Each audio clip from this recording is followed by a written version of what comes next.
de manera indirecta que uno de los objetivos es la cuantificación y la recuperación de los fluidos producidos en el pozo, ¿verdad?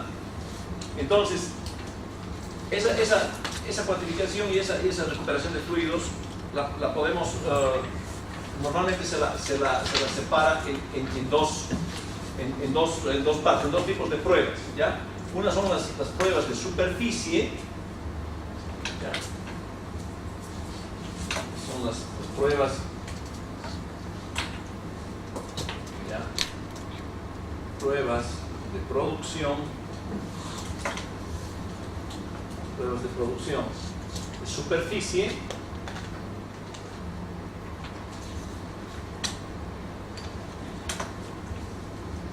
que a veces también lo van a encontrar con el nombre de well testing, de superficie, igual. ¿Sí?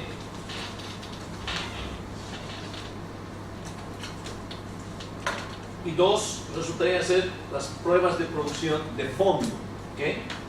Prueba de producción de fondo. Ahora, normalmente las pruebas de producción de fondo, ya, se los denomina únicamente como well testing, ¿sí? Como well testing, ¿ya? O más propiamente se las denomina pruebas de formación, ¿okay? Pruebas de formación.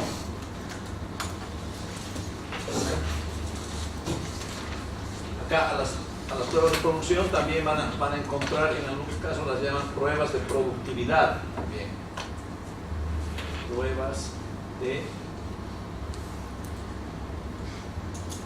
productividad. ¿Ya? Entonces, ¿eso qué implica? Implica que ya la adquisición de datos, la adquisición de información, la recuperación, fundamentalmente la recuperación y cuantificación de los fluidos producidos, la podemos hacer tanto en superficie, ¿ya?, como en fondo, ¿sí? Ya se separan ahí las técnicas, ¿okay? Superficie, que sería el well testing de superficie, o las pruebas de producción de superficie, tienen ambos tipos de pruebas tienen la misma finalidad, la finalidad de recuperar y cuantificar fluidos producidos por el reservorio, ¿okay? Lógicamente que en la prueba de superficie vamos a recuperar los fluidos y los vamos a cuantificar en superficie, y en la prueba de fondo o en las pruebas de formación los vamos a recuperar en el fondo del pozo a condiciones de pozo, ¿ok? Eso es importante, digamos, a condiciones de superficie, y las pruebas de formación a condiciones de yacimiento o de fondo, ¿ya? Entonces, acá vamos a comenzar a desarrollar lo que son las pruebas.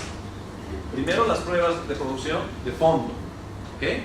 Las pruebas de formación, que se llaman en muchos casos pruebas de formación. Y estas pruebas, ¿ya?, aparte de permitirnos evaluar el potencial del reservorio,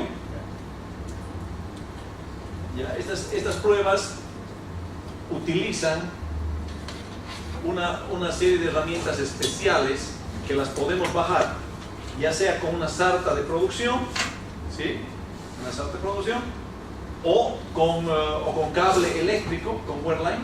Podemos bajar al fondo del pozo una herramienta que se llama probador de formación, ¿ya?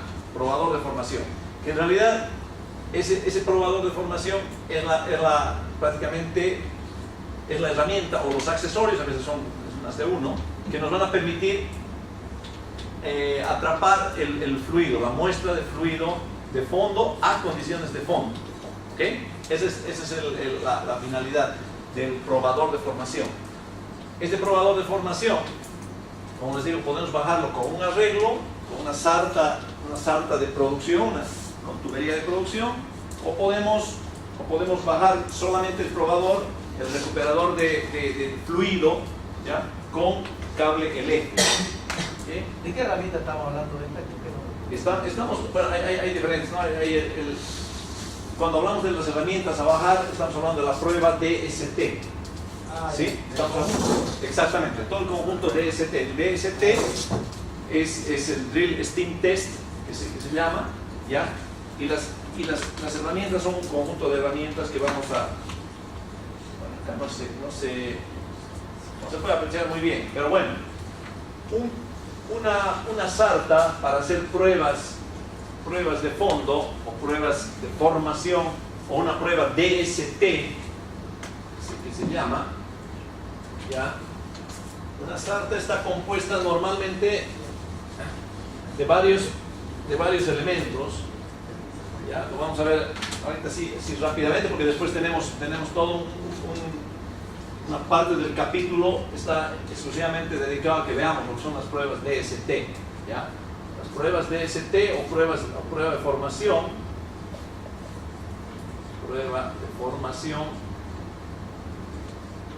¿ya? La prueba de formación DST es el Drill Steam Test. ¿Okay? Entonces, el DST es un tipo de prueba en el que bajamos, como decíamos, una sarta de producción con un probador de formación, y el probador de formación en este caso, por ejemplo, en esta sarta está compuesta por varios elementos. ¿Por qué? Porque es la herramienta que nos va a permitir recuperar fluidos a condiciones de reservorio dentro de la misma sarta. ¿Okay? Este es un ejemplo de una herramienta DST, por ejemplo, ¿sí? Donde fundamentalmente nosotros tenemos acá la cabeza de prueba en superficie. Vamos a bajar acá algo de drill pipe como para llegar a la profundidad de la zona. Fíjense que el baleo estamos acá abajo, la zona a balear, ¿verdad? Ok. Vamos a tener ciertos elementos, como por ejemplo esta acá, que es una marca radiactiva que nos va a permitir digamos, poder dimensionar, poder llegar a la profundidad que queramos, ¿sí? Es decir, esta marca radiactiva nos va a permitir a nosotros, cuando estemos ya con la sarta en el fondo, nos va a permitir bajar posteriormente un deslizador gamma ray por el interior de la tubería. Bajamos con cable, bajamos con gamma ray. Este micro radiactivo nos va a dar la señal al gamma ray y vamos a poder nosotros ubicar la sarta DST en el lugar exacto. ¿Okay?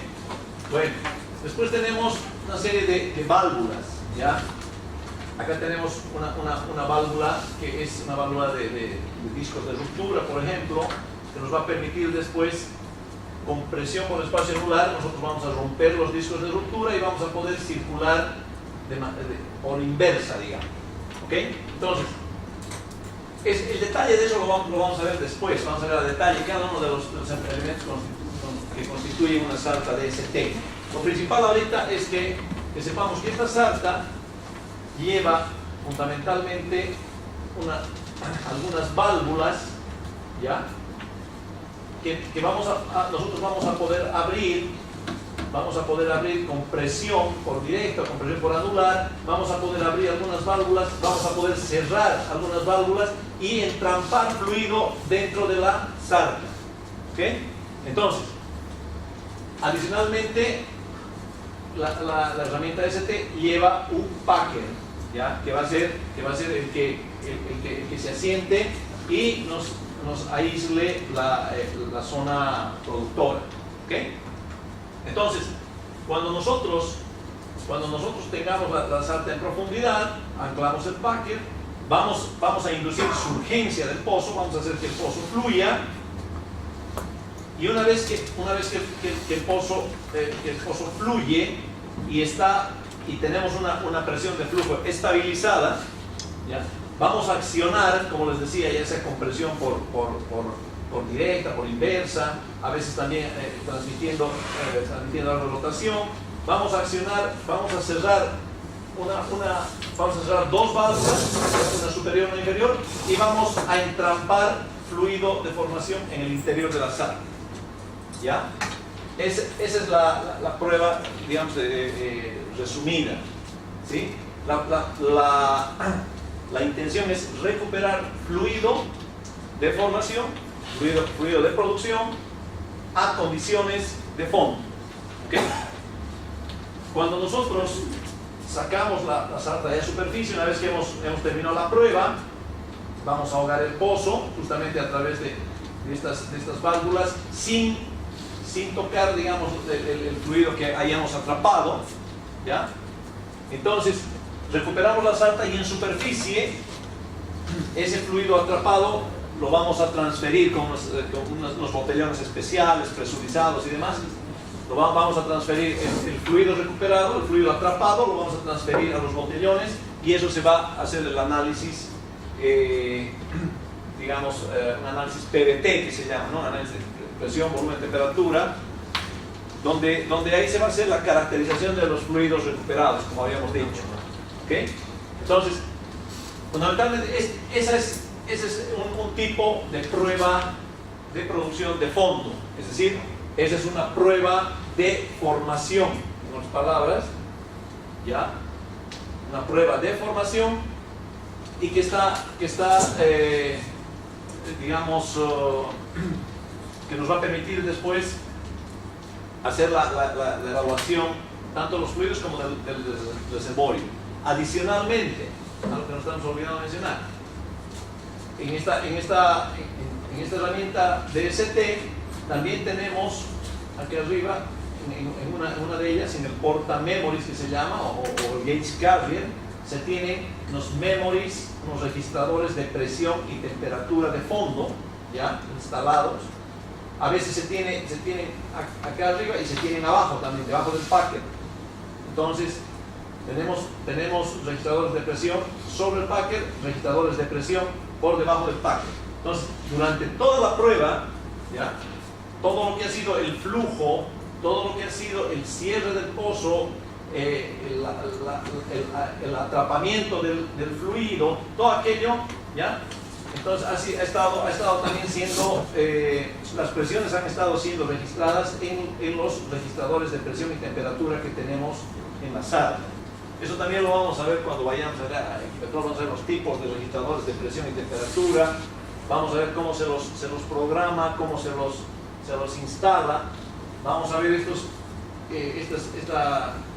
elementos ahí. El gauge carrier, que se llama, es un elemento tubular que tiene, digamos, unos alojamientos para los registradores de presión y temperatura, que normalmente los registradores de presión y temperatura tienen un diámetro de 1/4, son delgados, más o menos unos 30 centímetros de longitud.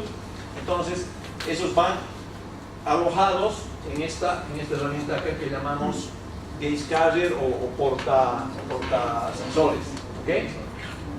Entonces, fíjense que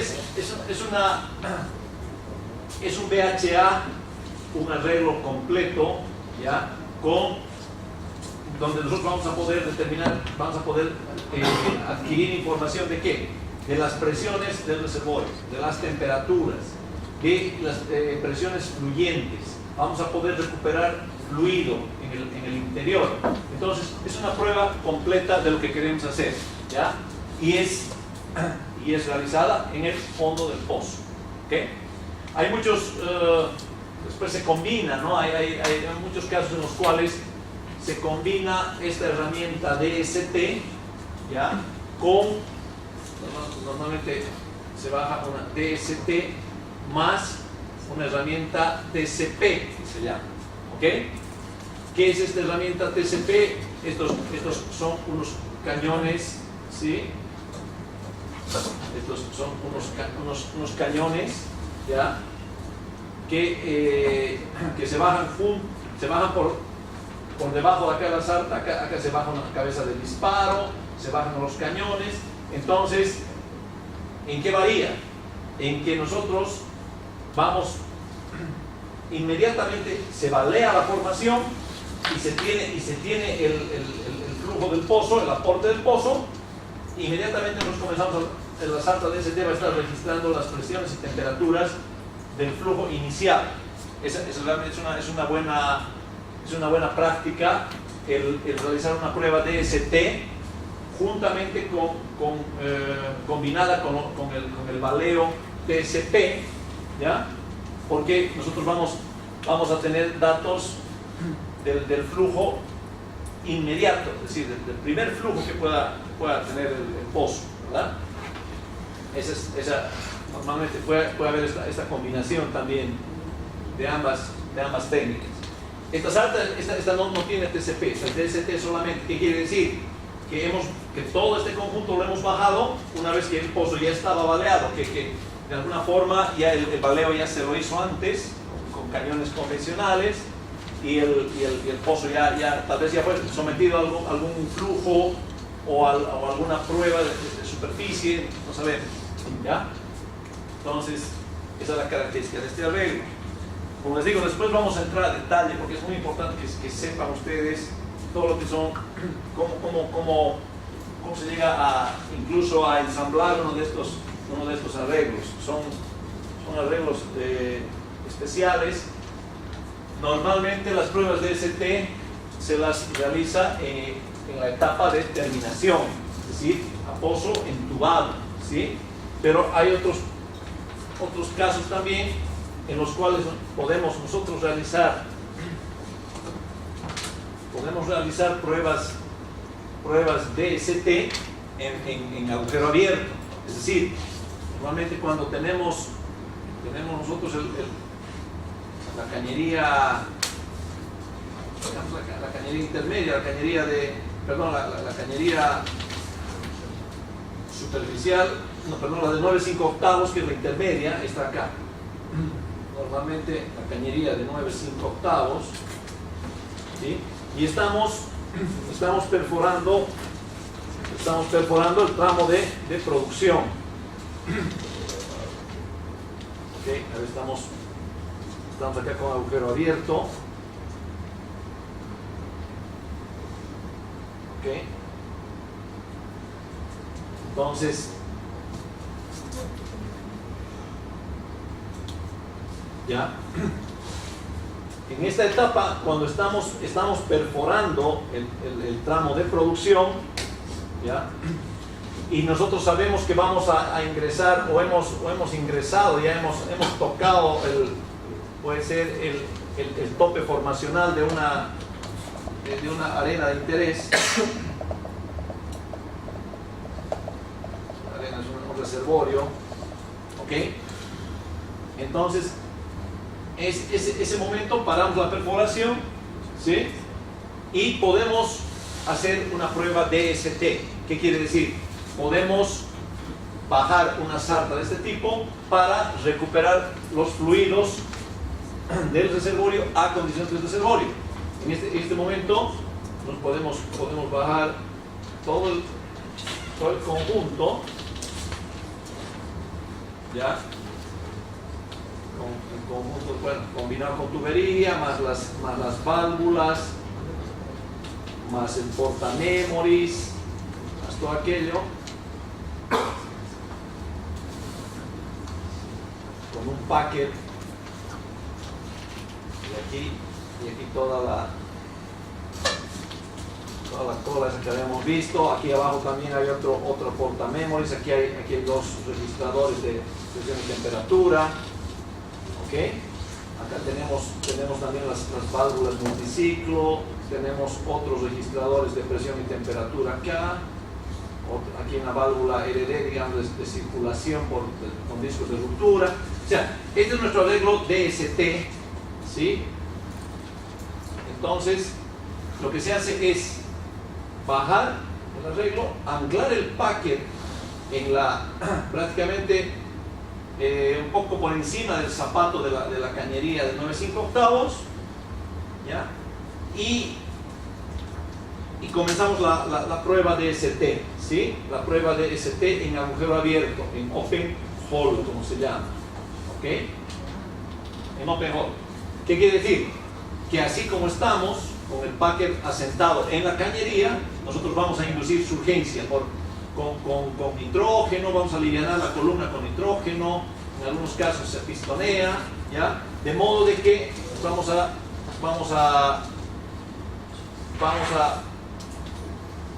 inducir surgencia, ¿ya? Vamos a hacer de que el reservorio comience a aportar fluido y vamos a probar, vamos a hacer la prueba, ¿ok? De los fluidos. Entonces, la prueba de ST, esta es una prueba de ST en agujero abierto, ¿ya? En otros casos hay también la posibilidad de que a veces el tramo de agujero abierto es muy largo, ¿ya? Y se quiere hacer una prueba de ST. Entonces se baja todo el conjunto de ST, pero con packers para agujero abierto, ¿ya? Hay packers que se van a anclar en agujero abierto, packers de open hole que tienen un espesor de goma mucho mayor, porque se van a anclar prácticamente a las paredes mismas de la roca, la formación, ¿verdad? Entonces, en algún caso se puede llegar a bajar un DST con ese tipo de packer para que ancle sobre las paredes del pozo. Normalmente ese es algo riesgoso, ese trabajo es riesgoso porque los packers que se asientan en agujero abierto, al tener, digamos, un espesor muy grande de gomas, ¿sí? Entonces, a veces esas gomas se asientan a la pared y después se quedan deformadas. Y a veces, ya cuando uno quiere desanclar el packer, queda presionada la formación. Ha sucedido muchas veces.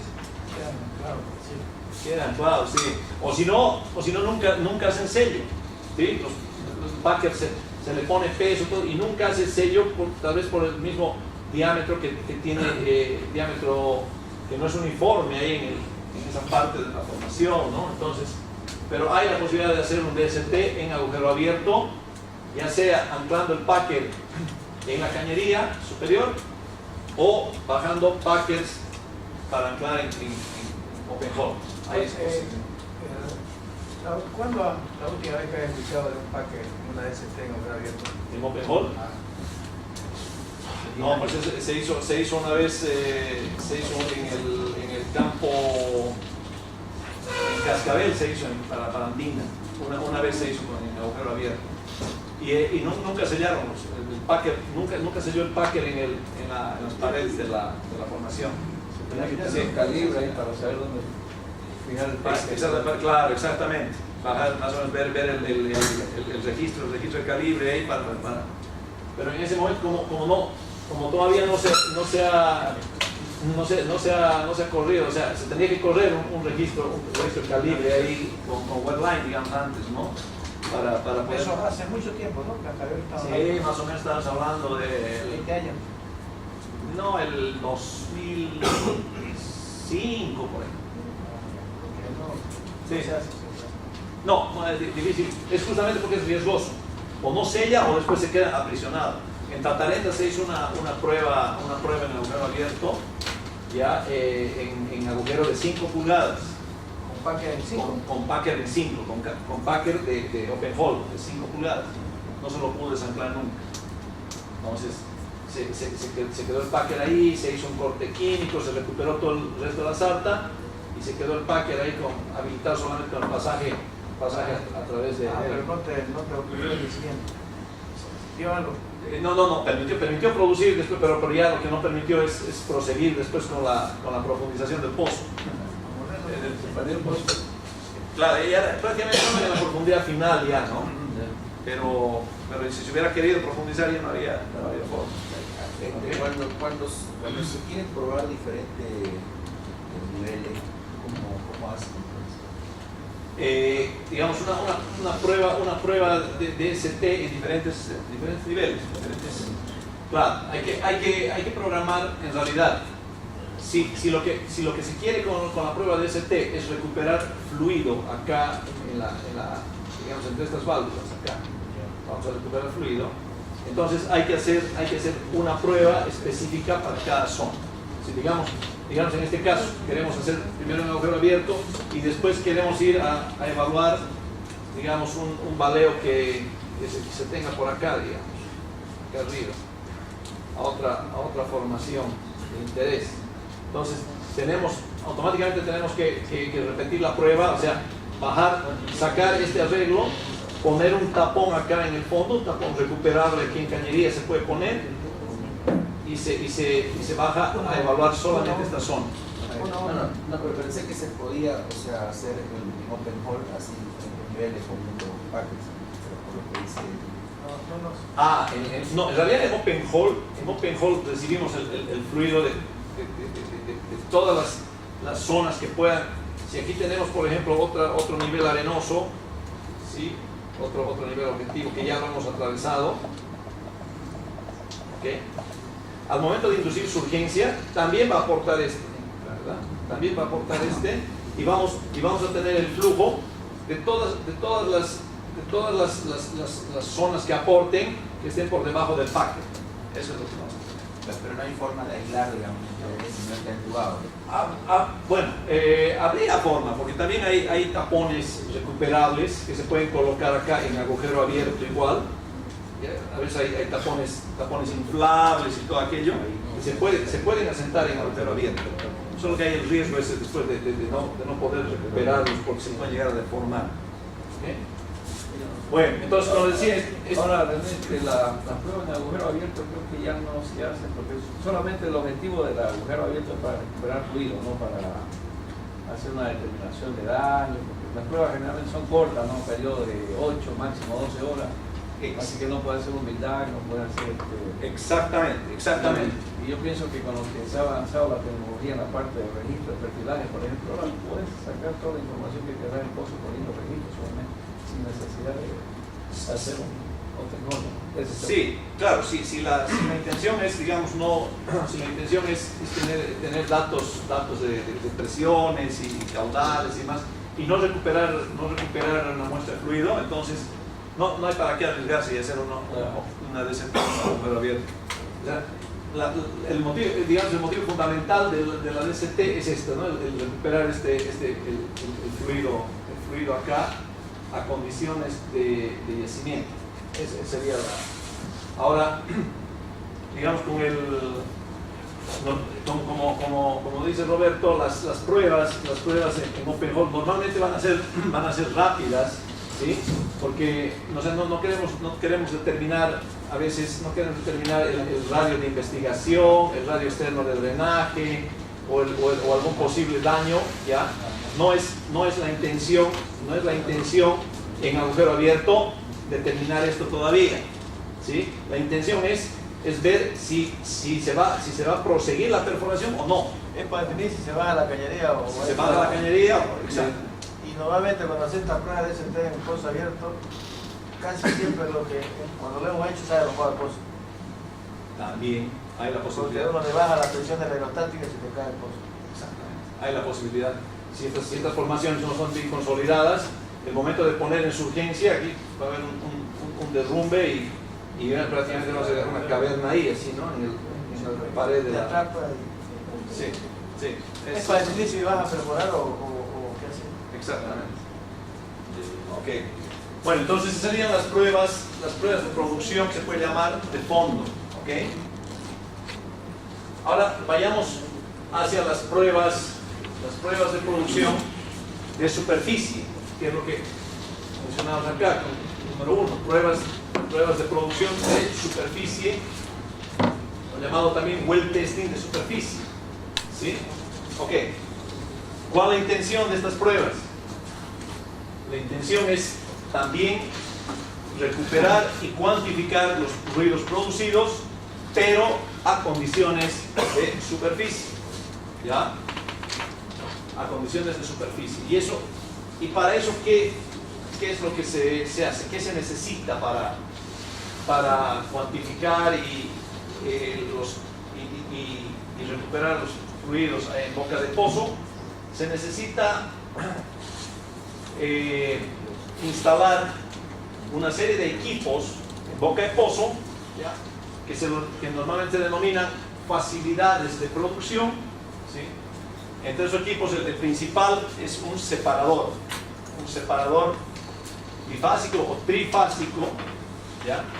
que nos vaya a permitir separar al mismo tiempo el gas, el petróleo, o el gas, el petróleo y el agua, ¿ya? Que nos permita separar esos componentes y poder cuantificarlos. Entonces, nuevamente, para realizar las pruebas de producción en superficie, necesitamos instalar una serie de facilidades de producción en boca de pozo, en la planchada, generalmente, o en algunos casos, si la batería de producción del campo está cercana al pozo, también podemos hacerlo directamente en la batería de producción. A veces lo que se trata de evitar acá, para tener datos más precisos, lo que se trata de evitar es, digamos, la distancia entre el pozo y el punto de medición, el punto de separación. Como hemos visto, si es una distancia larga, vamos a tener una caída de presión, a veces no vamos a poder separar, el fluido ya va a llegar al separador con una presión muy baja y ya no vamos a poder separar con una presión razonable. Entonces, lo que se intenta es, digamos, que el punto de separación y el punto de medición esté muy próximo a la cabeza de pozo. Por eso se dice que normalmente se instalan los equipos en planchada. ¿Okay? Ahora, las pruebas de superficie, las pruebas de producción de superficie, se las puede realizar de manera individual, ¿ya? O incluso se pueden hacer pruebas combinadas, es decir, una prueba de formación, ¿ya? Una prueba de fondo, ¿ya? Se puede hacer combinada con la prueba de superficie, es decir, cuando se pone el pozo en flujo, ¿ya? Ese flujo pasa por los equipos por todos los equipos, por las facilidades de producción, acá por el separador y todos los equipos de superficie, ¿ya? Y al mismo tiempo vamos a realizar acá el muestreo también en fondo, o sea, puede ser combinado el DST y la prueba de producción de superficie, se pueden ser combinadas, ¿ya? Ok, entonces, ¿qué implica una prueba de superficie? ¿Ya? Ya más o menos acá hay un layout que se llama la disposición de los equipos para una prueba simple de producción de superficie. ¿Okay? ¿Qué es lo que vamos a aprovechar acá?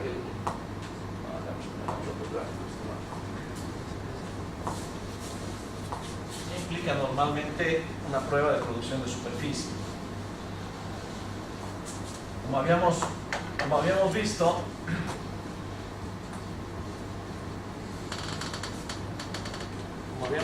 cuando tenemos el pozo, los baleos de una zona de interés, tenemos el de producción. Okay. Ya tenemos las válvulas, el choque, la maniobra. Okay. Entonces, habíamos indicado nosotros que de una presión estática de fondo, ¿ya? Los fluidos, al ser producidos, van a ir teniendo unas caídas de presión, ¿verdad? A lo largo de todo su trayectoria. Vamos a llegar acá a cabeza y aquí vamos a tener una presión en cabeza, una presión de wellhead, a pozo fluyente, ¿sí? Y habíamos dicho que acá en el portachoque nosotros vamos a instalar un choque y vamos a generar una caída de presión también. ¿Ok?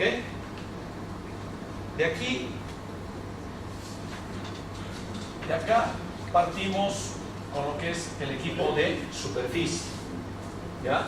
Partimos de ahí, de la presión, de la caída de presión que tengamos en el portachoque. Ok. El fluido, una vez que atraviesa el arbolito y el portachoque, el fluido va a ser dirigido primero aquí hay un data header que se llama. Es una pieza donde nosotros podemos empalmar diferentes sensores. O sea, es un elemento tubular con varios puertos, ¿sí? 4 o 5 puertos donde nosotros podemos instalar manifold, un manómetro, podemos instalar una válvula para recuperar un fluido de muestra. Ya el data header es prácticamente un punto donde podemos acoplarnos a medir presiones. ¿Okay? Bueno, entonces el primer equipo al cual nosotros vamos a llegar es a uno que se denomina el manifold, ¿verdad? Este de acá es el manifold, y el manifold no es otra cosa que un conjunto de válvulas que nos van a permitir dirigir el flujo, ¿ya? Si el flujo viene acá, ¿sí? Entonces el flujo llega al manifold y nosotros lo podemos dirigir. Son 3 vías alternativas que tenemos. O el flujo se va por aquí, por este brazo, se va por acá por este brazo, o se va directo. ¿Okay? Entonces, son una serie de válvulas que nos permiten direccionar el flujo. Entonces, ¿qué válvulas tenemos? Acá tenemos una válvula, otra válvula, tenemos... Son un conjunto de válvulas que nos permiten direccionar el flujo, y en cada uno de los brazos nosotros tenemos la posibilidad de instalar un portachoque. ¿Sí? Este de acá es portachoque. ¿Ok? Acá un portachoque y al otro lado otro portachoque.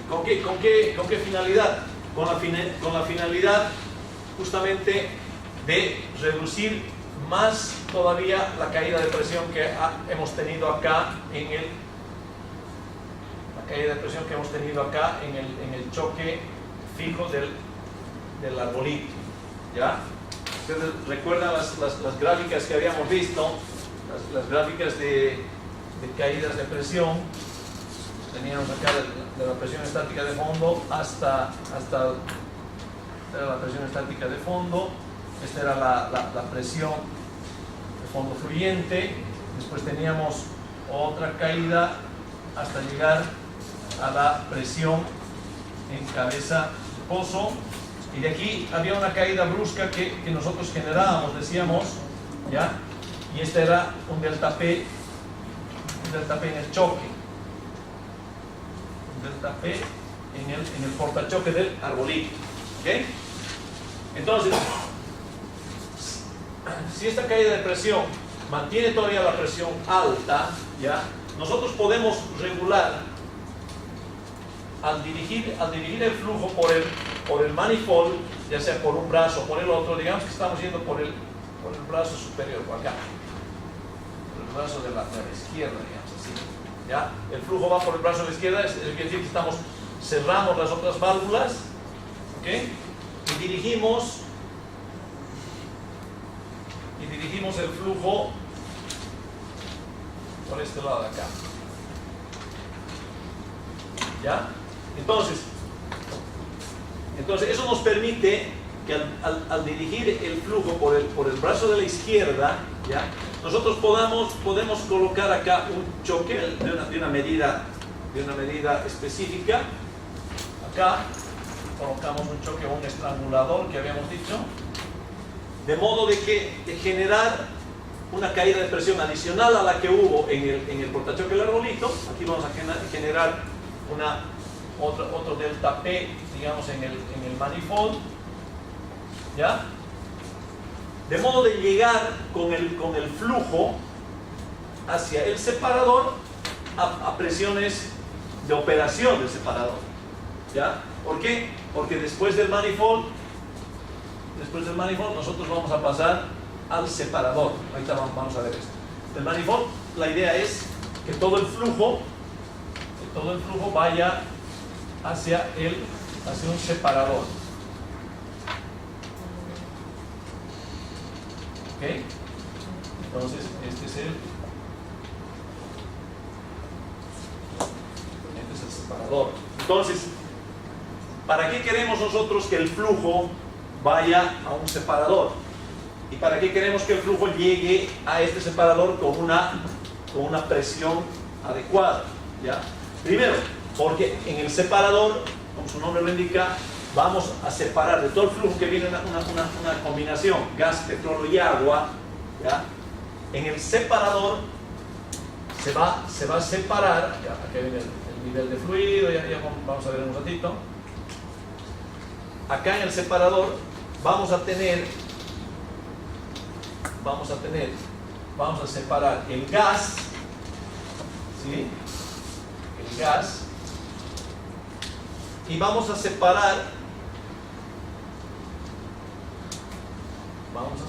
acá vamos a separar el agua, si es que es un separador trifásico, vamos a separar el agua y vamos a separar el petróleo. ¿Ok? Acá agarramos y vamos a separar el petróleo. ¿Y para qué vamos a separar las tres fases? Justamente para lograr lo que estamos buscando, la cuantificación de los volúmenes. Nosotros queremos saber este nivel al que hemos inducido su urgencia, que estamos haciendo fluir, o sea, ¿qué nos aporta? ¿Cuánto nos aporta? ¿Ya? Entonces, al pasar este flujo, acá podríamos pasarlo directamente al separador, ¿ya? Pero nosotros necesitamos de un elemento que nos direccione, que nos ayude a dirigir ese flujo, ¿sí? Ese es el manifold. Entonces, por eso que el manifold es una instancia previa, ¿ok? Entonces, y no solamente el manifold, como decíamos, no solamente nos va a ayudar a dirigir el flujo, si por el brazo de allá, o de repente lo seguimos, cerramos las válvulas laterales estas y direccionamos el flujo por el medio, y no pasa por ningún portachoque, de repente, ¿ya? En este caso, si dirigimos por uno de los ramales del manifold, es para poder colocar acá un portachoque y generar, decíamos, una caída de presión adicional al flujo y llegar acá con una presión que sea aproximadamente la presión máxima del trabajo del separador. ¿Ok? Los separadores, ¿qué rango de presión normalmente? Normalmente los separadores trabajan con 500 psi como presión de separación, como 1440 psi y con 2000 psi. Esos son los rangos de separación.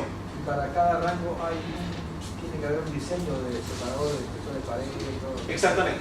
Estos separadores, por ejemplo, para separar con 2000 psi, estamos hablando de pozos que tienen una presión muy alta en cabeza, ¿sí? Y volúmenes muy grandes, ¿ya? Normalmente un separador de 1440 es el más común, ¿sí? El más común porque puede manejar incluso hasta 60 millones de pies cúbicos de gas, ¿sí? Mientras que si tenemos una cantidad mayor, 60 millones es bastante, 60 millones de pies cúbicos es un pozo, por ejemplo, es un Margarita, pero el mejor, digamos, ¿no? 60 millones de pies cúbicos por 10 es un caudal muy grande.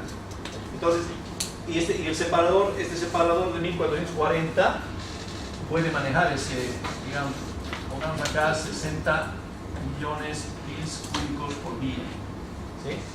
Si tenemos mayores volúmenes y principalmente mayores presiones, o sea, mayores presiones, entonces vamos a utilizar uno de 2000 P6. ¿Ya? Ahora, eso es importante definir bien. Si la presión en cabeza de pozo, es lo que mencionábamos hace rato, ¿no? Si la presión en cabeza de pozo es alta, muy alta, estamos a, no sé, pongamos 9000 P6. 9000 P6, ¿ya? Entonces, la caída aquí en el portachoque, ¿sí? Nosotros vamos, aquí en el portachoque, nosotros con el choque más bajo que le pongamos, ¿ya? Vamos a poder bajar a 7000, una cosa así. No podemos bajar de golpe la presión porque es prácticamente una... Nos va a generar, puede ser un golpe de ariete, puede ser que una caída de presión muy baja, si es que, o sea, muy grande la caída de presión, nos puede generar también hidratos en el flujo de gas que hay. ¿Sí? No se olviden que aquí estamos produciendo gas, petróleo y agua. ¿Ya? Una caída de presión muy brusca, ¿ya? Va a generar que esta agua, ustedes saben que una caída de presión va a hacer que esta agua se congele. ¿Okay? Entonces, esta agua se puede llegar a congelar si es que tenemos una caída de presión muy brusca. Y si se congela, se puede formar un tapón en la línea y eso nos puede subir la presión. O sea, es problemas, ¿verdad? Entonces, por eso es que no podemos caer con este portachoque del arbolito, no podemos tener una caída muy grande. Tendríamos que pasar por el manifold y aquí bajaríamos, por decir, si aquí hemos bajado, digamos, a 7000, aquí por el choque del manifold ya podemos bajar, digamos, a 4000 P6, ¿sí? De modo de llegar acá al separador, más o menos con una presión de 3500 P6, y aquí el separador ya tendríamos que utilizar con 3500 o con 4, ya tendríamos que utilizar un separador de 2000 P6 de presión de trabajo. Habemos otro choque ahí de 500. No, aquí con 3500 puede recibir, el separador puede recibir con esta presión, pero esta es la presión de trabajo, la presión interna de separación. Acá, internamente, acá tendríamos 2000 P6, la presión de trabajo. ¿Sí? Hablando de presión de entrada del flujo, ¿hasta cuánto puede?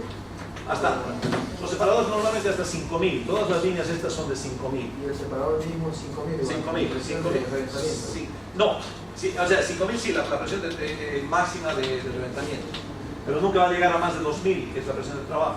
Porque incluso tiene una serie de válvulas de alivio para cuando la presión de separación quiere exceder esto, entonces hay válvulas de alivio que hacen que el separador desfogue. ¿Sí? Aquí tenemos unas válvulas de alivio instaladas que es un resorte, normalmente están calibradas. ¿Okay? Entonces, de ese modo nosotros vamos a elegir el separador que necesitamos. Normalmente un separador 2000 es una capacidad muy grande, digamos, ¿no? Entonces, el más común es de 1440. Ahora, no solamente, fíjense que es importante, ahorita vamos a hablar de separador, dejaremos esa partecita, ahorita vamos a hablar de separador. Pero bueno, ¿qué pasa en el separador? Una vez que llegamos con el flujo a una cierta presión, ya el fluido ingresa al separador y aquí se va a separar el petróleo, el gas y el agua. Este es un separador, en este caso, este sería un separador, si separa los tres fluidos, es un separador trifásico, ¿sí? Es un separador trifásico, porque hay también hay bifásicos, o sea, donde separa el gas y todo el líquido. ¿Ok? Bueno, ahora, previamente hay situaciones en las que nosotros necesitamos instalar una etapa intermedia acá, una línea intermedia que va a ir hacia, se llama un calentador. Un calentador, ¿ya? Es que va y que viene, ¿sí? ¿Ok? Ahora, ¿este calentador para qué? Justamente por lo que estamos mencionando. Si hay bastante agua en el flujo del fluido, van a haber varias caídas de presión.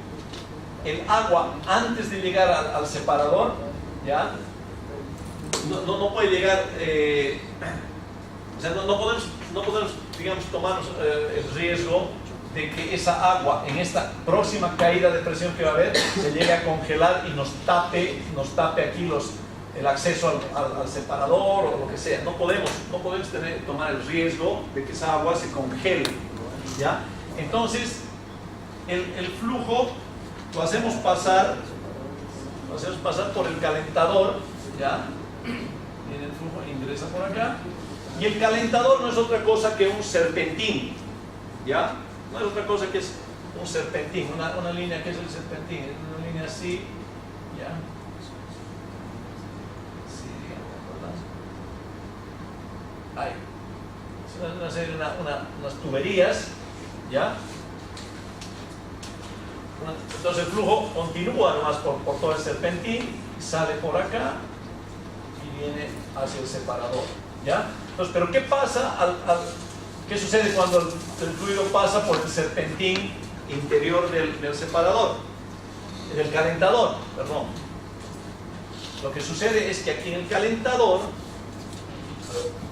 este serpentín está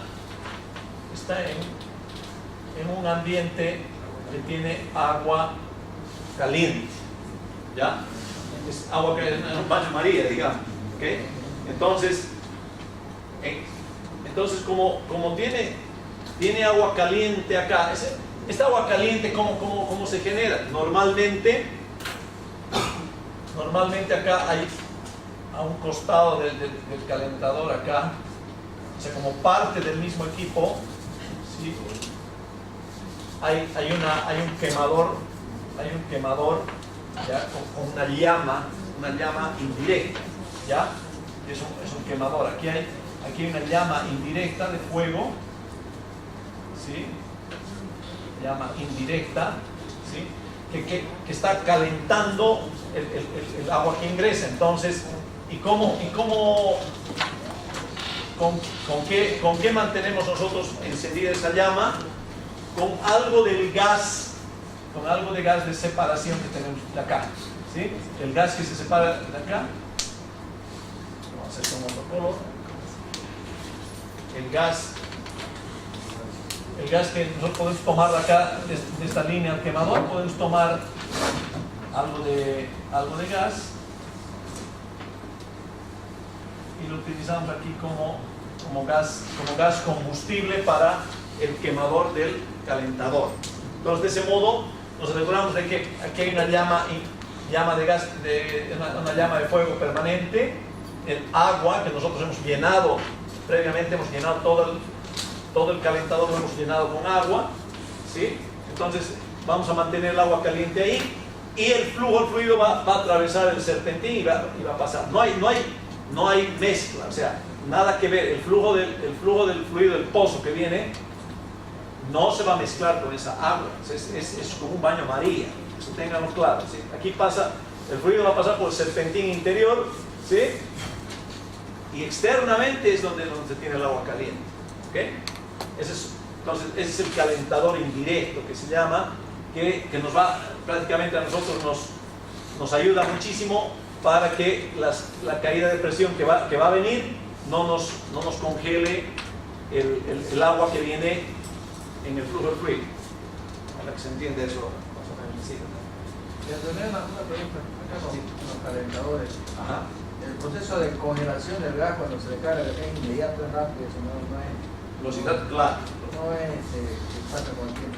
Exacto. Para que tengas, digamos, una presión, una temperatura inicial de tu calentador, antes de que tengas, para que se caliente, digamos, el agua. Sí. Previo al flujo de gas. ¿Qué tiene ahí? Normalmente hay gas combustible, hay una garrafa de gas. Tiene una garrafa para Hay una garrafa. calentamiento inicial, digamos. Exactamente, hay una garrafa aquí incorporada al sistema para que con ese se pueda arrancar hasta que después haya la provisión del gas combustible, del separador. Ok, entonces, bueno, seguimos. Ok, una vez que pasamos del separador, ya, ahí ya tenemos nosotros, ya hemos llegado a lo que estamos buscando, ¿sí? Nosotros ¿qué necesitamos? Necesitamos medir la cantidad de agua, cuantificar la cantidad de los fluidos que produce esta zona, ¿verdad? Entonces, a la salida del separador, ya a la línea de petróleo, nosotros vamos a tener aquí un medidor, un medidor de flujo, un flow meter, un medidor, normalmente puede ser la turbina, puede ser un medidor electrónico, lo que sea, que nos va a permitir cuantificar la cantidad del caudal de petróleo producido, ¿ya? Y de acá directamente lo vamos a despachar a un tanque de almacenaje, un tanque cerrado de medición, ¿sí? Porque acá vamos a medir el volumen en este medidor de flujo, en un flow meter, ¿ya? Pero aquí en el tanque ya lo vamos a medir en físico, ¿ya? Y aquí es un tanque calibrado, digamos. Entonces no hay medida más precisa que la medida que vamos a tener aquí en el tanque, ¿sí? Normalmente a veces aquí los instrumentos tienen algún problema o sea, son instrumentos, digamos, muy susceptibles a descalibrarse, ¿ya? Incluso dependiendo de la gravedad específica, de la densidad de los fluidos. Entonces, ya digamos, la validación del volumen medido acá en este instrumento, ya la vamos a hacer al medir aquí el volumen en el tanque, ¿ok? Lo mismo sucede acá con el agua.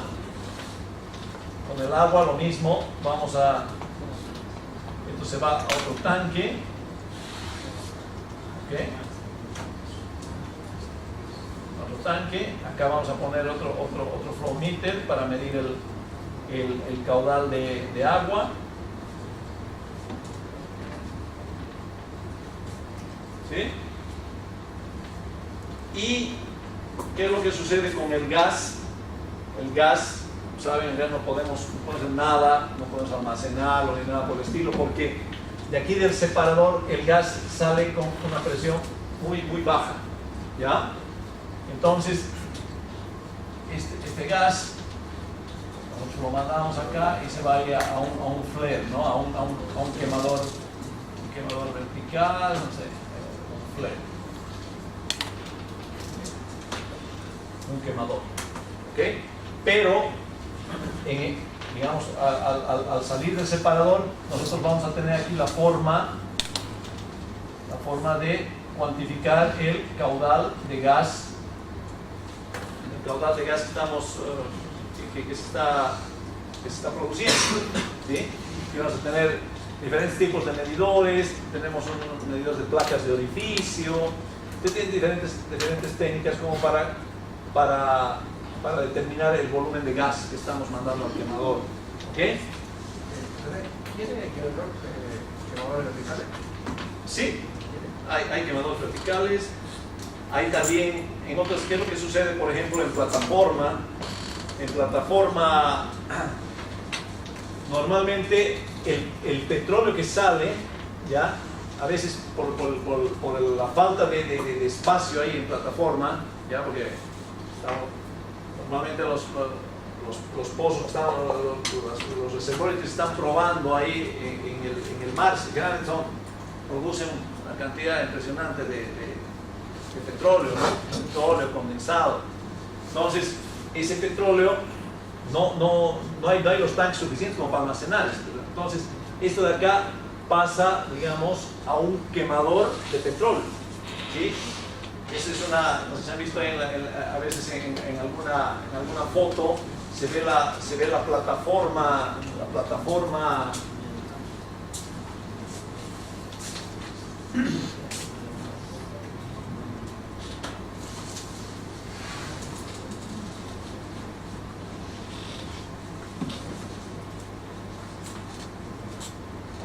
a veces se ve ahí, se ve una plataforma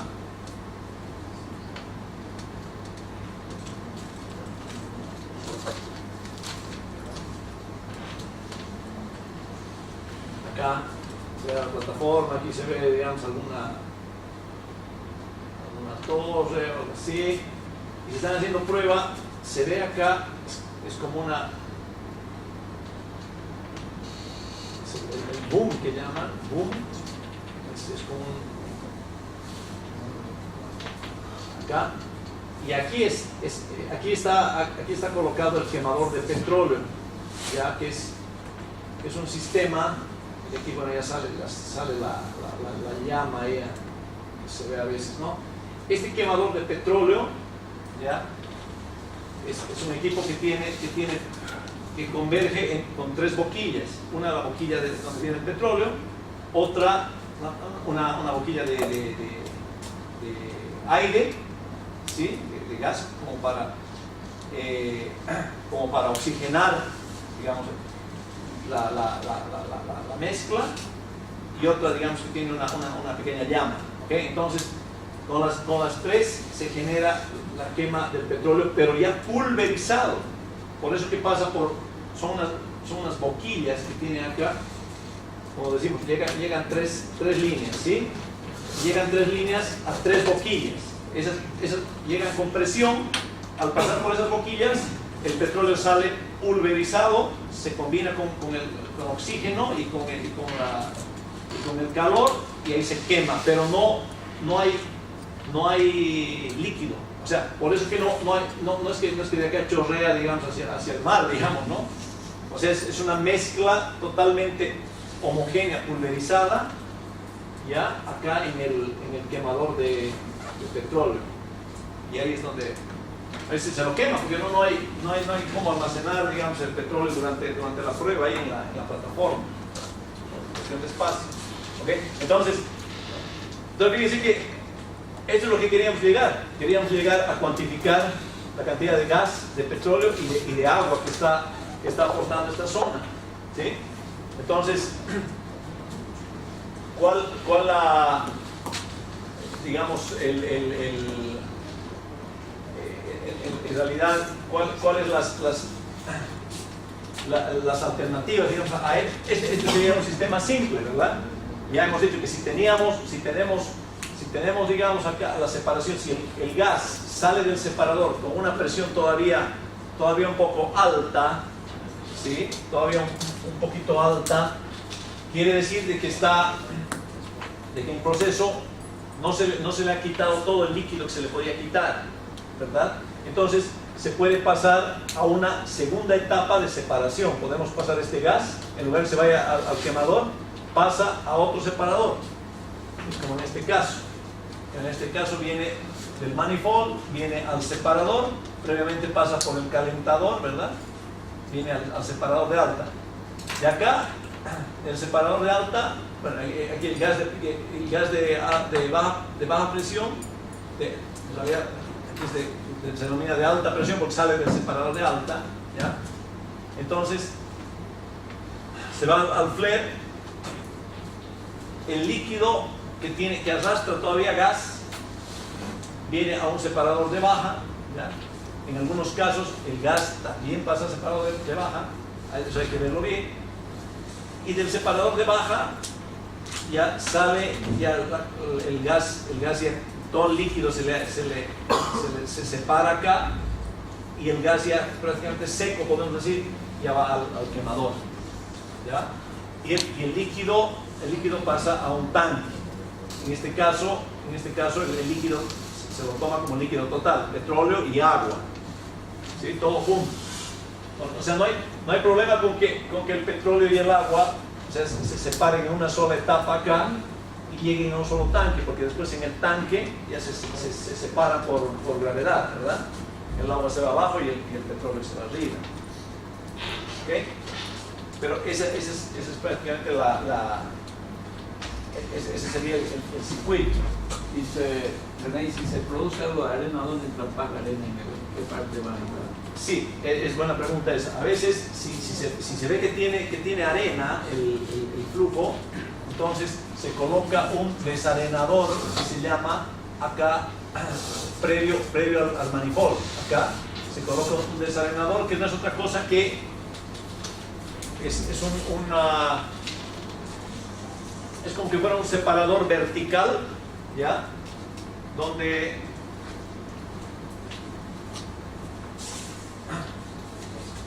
el flujo,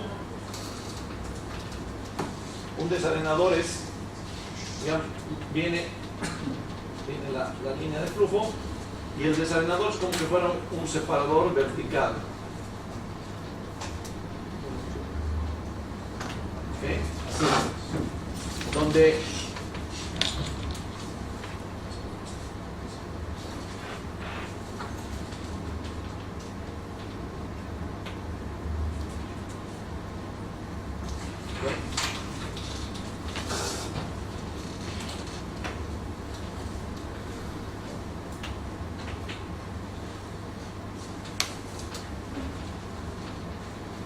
entonces, por acá viene el flujo, de todo el flujo, ¿no? de gas, petróleo y agua, el líquido más el gas, más partículas de arena, ¿sí?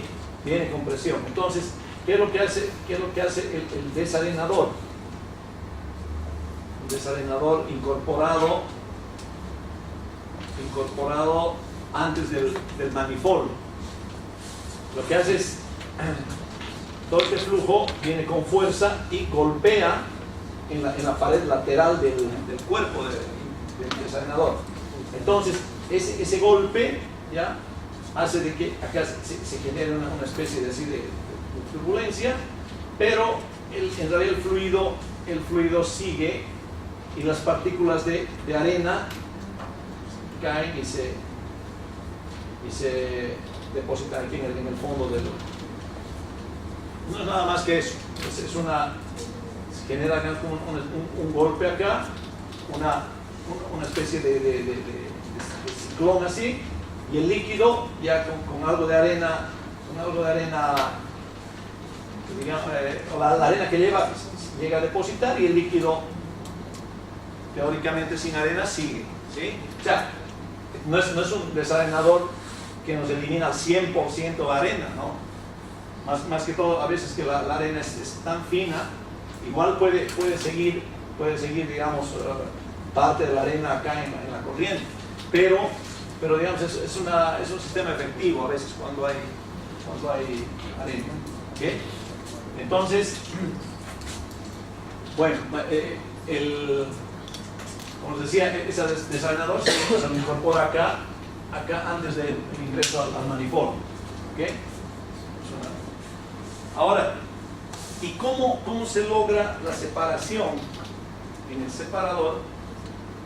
¿Cómo se logra la separación de los fluidos? ¿Ya? Fíjense, este es un separador vertical, perdón, un separador horizontal, ¿ya? Un separador horizontal que trabaja de una manera casi mecánica, ¿ya? Entonces, lo único que hay que controlar acá es que las presiones de operación, en realidad el flujo entra por este lado, ¿okay? Entra el gas, el petróleo y el agua, ¿ya? Se tiene una serie de placas deflectoras que se llaman, ¿ya? que van a hacer que prácticamente como que el líquido que llega se convierta así en gotas, que haya al chocar en tantas placas, ¿ya? El fluido vamos a generar, no sería condensación en realidad porque ya llega como líquido, ¿no? Entonces se separa en gotas, es como, son placas Por gravedad. por gravedad y también por el choque con las placas, ¿ok? Entonces el líquido llega digamos como a separarse en gotas y a caer, ¿sí? Es como un reflujo, digamos así, cae, ¿ok? ¿Qué cae? Todo el líquido, cae el petróleo y el agua, todo ese líquido cae, ¿ya? Y el gas se va a mantener en la parte superior, ¿sí? El gas que tiene todavía algo de líquido pasa por otra serie de placas y rompedores de espuma, porque a veces también se puede generar espuma, y el líquido que ha podido arrastrar el gas cae también, ¿ok? Una separación.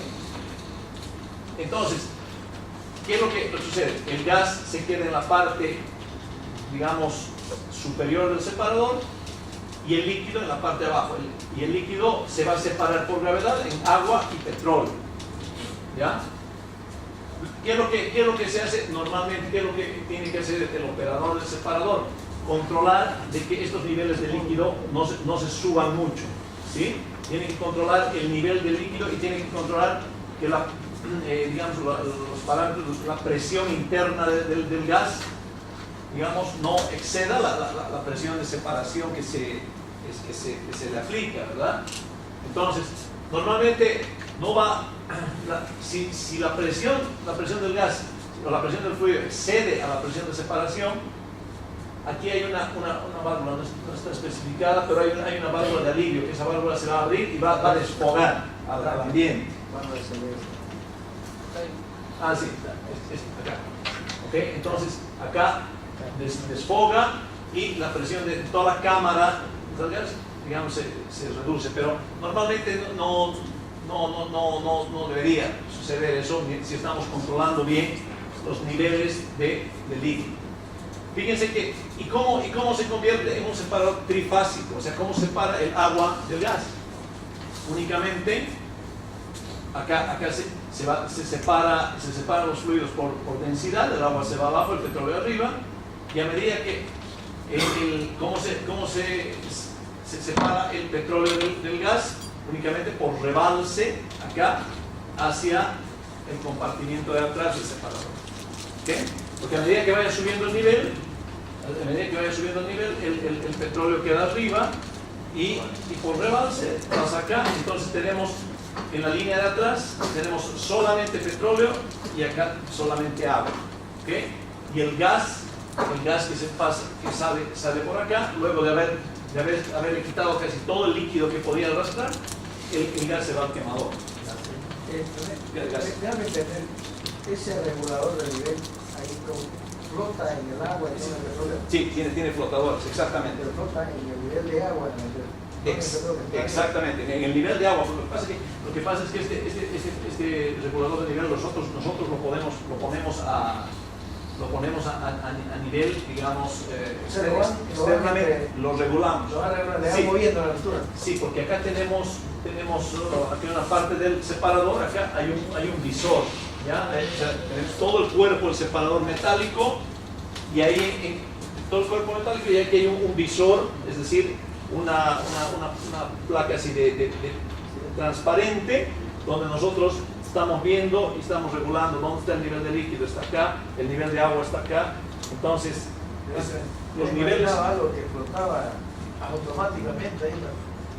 O sea, los puedes. Sí, tú los regulas, exactamente. Los regulas para controlar el nivel de agua también. ¿Sí?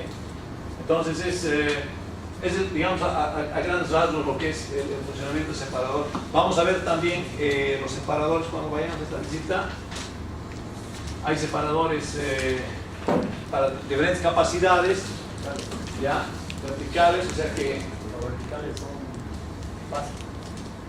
los verticales son bifásicos, normalmente, sí, pero separadores normales verticales casi no se utilizan. En prueba de Pero sí.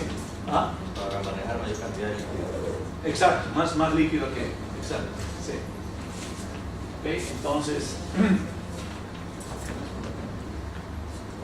Bueno, hay que quedaríamos por el momento, porque después ya, o sea, lo que viene después es analizar, vamos a entrar a ver a detalle cada uno de estos equipos y algunos otros equipos que tengamos aquí en el circuito de superficie, ya que tenemos una válvula de emergencia, una ESD, hay algunas cosas que...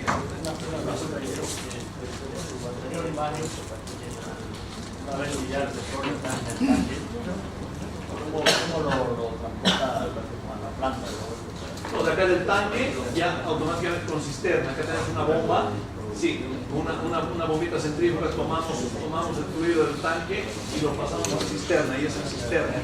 Es en cisterna.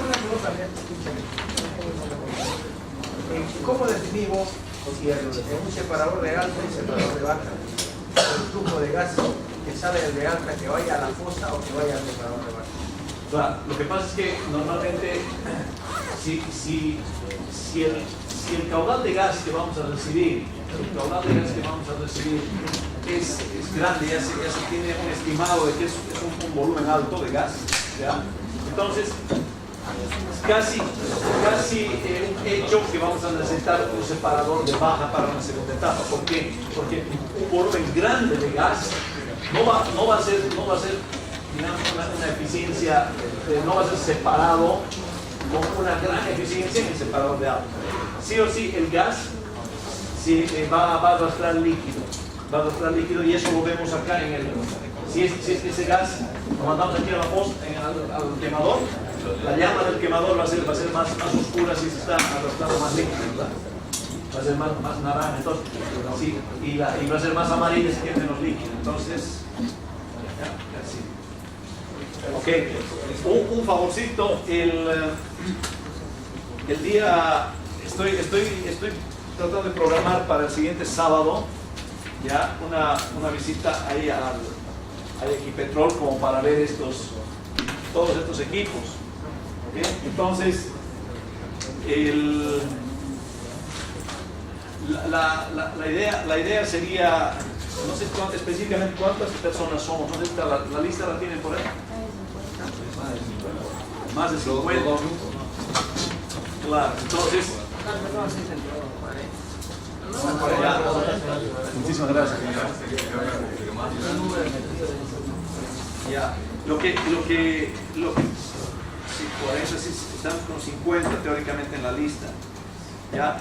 Lo que sería importante, digamos, es que nos podemos dividir en dos grupos, porque si no vamos a estar todos ahí, ¿no? Yo diría, si podemos definir, digamos, un grupo para estar de 2 a 4 y otro grupo de 4 a 6. O sea, en dos horas vamos a poder ver, digamos, una buena parte de los equipos, ¿no? Entonces, y bueno, si después tenés que ver alguna otra cosa, ya programamos otra ida, otro rato, ¿verdad? Entonces, no sé cómo podemos hacer para separar, digamos, en dos grupos, uno de 2 a 4, otro de 4 a 6. Como somos dos grupos acá de estudiantes, un grupo de 2 a 4 y el otro. Lo que pasa es que la maestría en primera es casi el doble del número de estudiantes. ¿Sí? El primer grupo, digamos. A ver, ¿quiénes son de la segunda versión adelante la mano? Para ver cuánto hay. La versión una pasa No son ni bien. No se Entonces, puede. nosotros pasamos de 4 a 6 y Claro. que se nos monte otro. Ya. Otro Ok, exacto, perfecto. Entonces hagamos eso. Entonces el grupo 1, ya de 2 a 4, y el que no pueda de 2 a 4 ya se suma al grupo de las 4. ¿Ok? Ya. Entonces, los combinados somos. bueno, entonces sería posibilidad, o sea, lo importante es de que como vamos a ir el sábado de la tarde y no hay actividad, vamos a estar, digamos, tranquilos, no vamos a tener muchos problemas porque están trabajando ahí mientras estemos nosotros en la base. Entonces, pero de cualquier modo sería importante que si pueden ir con botas de seguridad, si tienen botas de seguridad, y si tuvieran casco, mejor, ¿ya?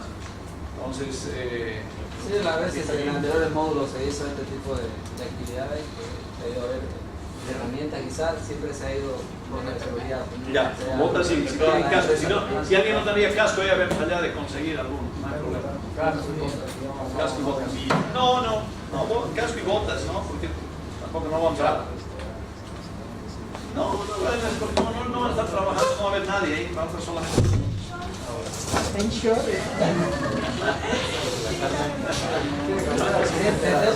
Otra consulta, para adelantar y aprovechando el tiempo, la mayoría de los módulos ha habido esa modalidad de hacer unos trabajos al final.